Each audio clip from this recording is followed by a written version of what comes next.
discuss the pure culture technique for anaerobic bacteria.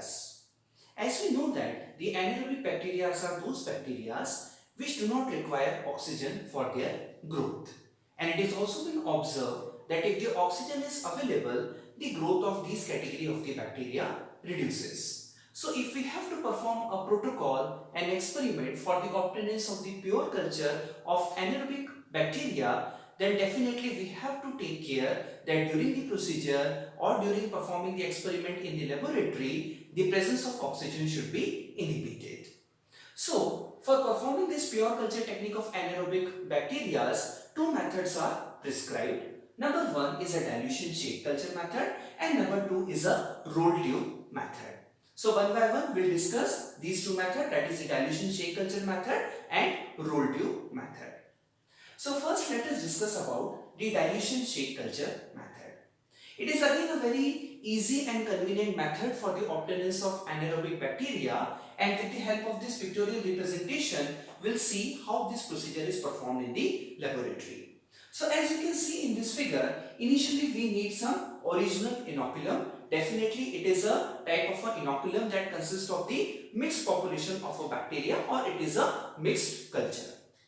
Now again we have to prepare some test tubes, maybe ranges from 5 to 10 test tubes that consist of the molten and cooled agar media. As we have discussed in the previous method also of the pore plating, that there also we have used about to solidified agar media. So in the similar manner, again we have to prepare some test tubes that consist of the molten and cooled agar media, because if the media is very hot, in that condition we cannot go for the addition of the bacteria, because these bacteria cannot survive in such a hot condition. So we have to wait after sterilization, we have to wait for some time till that temperature will come where the bacteria can easily sustain and it is available in the liquid form also. So from this original inoculum, what we have to do, we have to go for inoculating this mixed culture serially into different test tubes in which molten and cooled agar media is placed.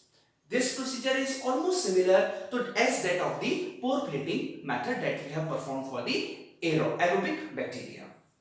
But what is the difference is like at the end of the serial dilution procedure, what we have to do, we have to go for the addition of the liquid paraffin or petroleum jelly on the surface of this agar media. Because here this liquid paraffin or petroleum jelly will definitely act as a barrier for the entry of the oxygen. And then again the mouth of this test tube is again plugged with the help of the cotton plug. So this is actually the form in which we have to go for the incubation of the test tube for the growth of the anaerobic bacteria.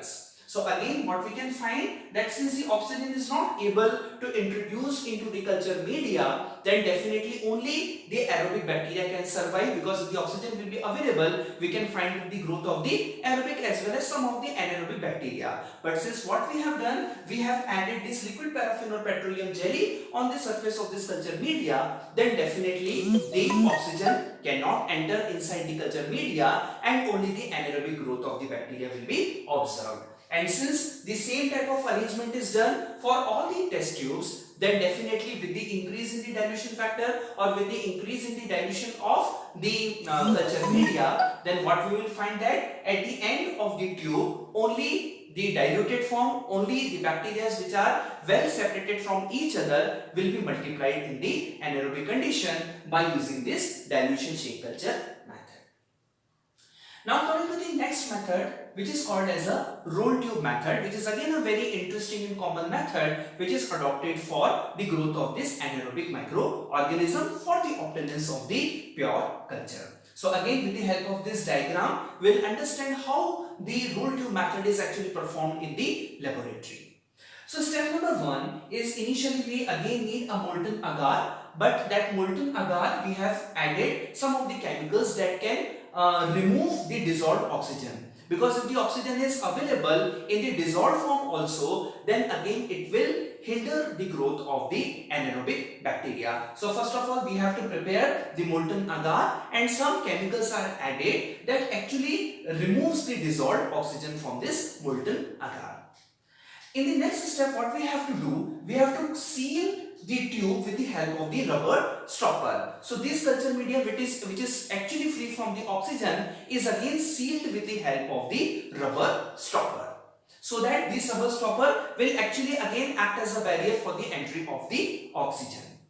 Now, from this sealed rubber stopper tube, what we have to do, we have to go for the introduction of the culture with the help of the sterile needle and syringe. Whatever the sample of bacteria that we are having or that we want to multiply, or for which we have to go for the obtainance of the pure culture of the anaerobic bacteria, that sample is introduced with the help of this rubber stopper into the tube that consists of the molten agar in which oxygen is chemically removed. Now, once the culture is introduced inside the tube, what we have to do, we have to go for the rolling of the tube. Now, because of the rolling of the tube, what will happen? The molten agar, actually the agar at present situation is available in the form of the molten condition. But again, when we go for the reduction of the temperature along with the rolling of the test tube, then what will happen? Soon this culture media or the agar will get solidified. But since we are performing the rolling experiment also, we are rolling the test tube, so this agar will form a layer inside the test tube. So again, what we can say that the agar inside this test tube is available in the form of a layer. Now, the main reason of forming this layer is actually it provides a larger surface area for the growth of the anaerobic bacteria. Because if we compare it with the last experiment, here actually the surface area for the growth of the anaerobic bacteria is quite less. But when we go for the roll tube method and the agar will form a layer inside the test tube, then definitely more surface area will be available for the uniform growth of the anaerobic bacteria. Then this type of tubes, after rolling, then again it will be kept for incubation. And after incubation, what we can see, the presence of the anaerobic bacteria on the surface of the layer of the agar which is created inside the tube. So again, when we find that so many bacteria, they are growing in the form of the colony, then what we have to do, we have to again introduce a sterile needle and syringe, and we have to pick different colonies one by one. As discussed in the previous experiment also, the colony of a bacteria actually represent only a single category of the bacteria. So if with the help of the needle and syringe, if we are picking a particular colony of anaerobic bacteria, it means we are actually harvesting the pure culture from the lot of the mixed culture. So definitely these two experiments are very useful experiment if we are aiming for the obtainance of the pure culture of the anaerobic bacteria. Definitely it is very different from that of the growth of the aerobic bacteria, because an extra precaution or an extra care has to be taken so that the oxygen cannot enter inside the tubes or inside the culture during the experiment.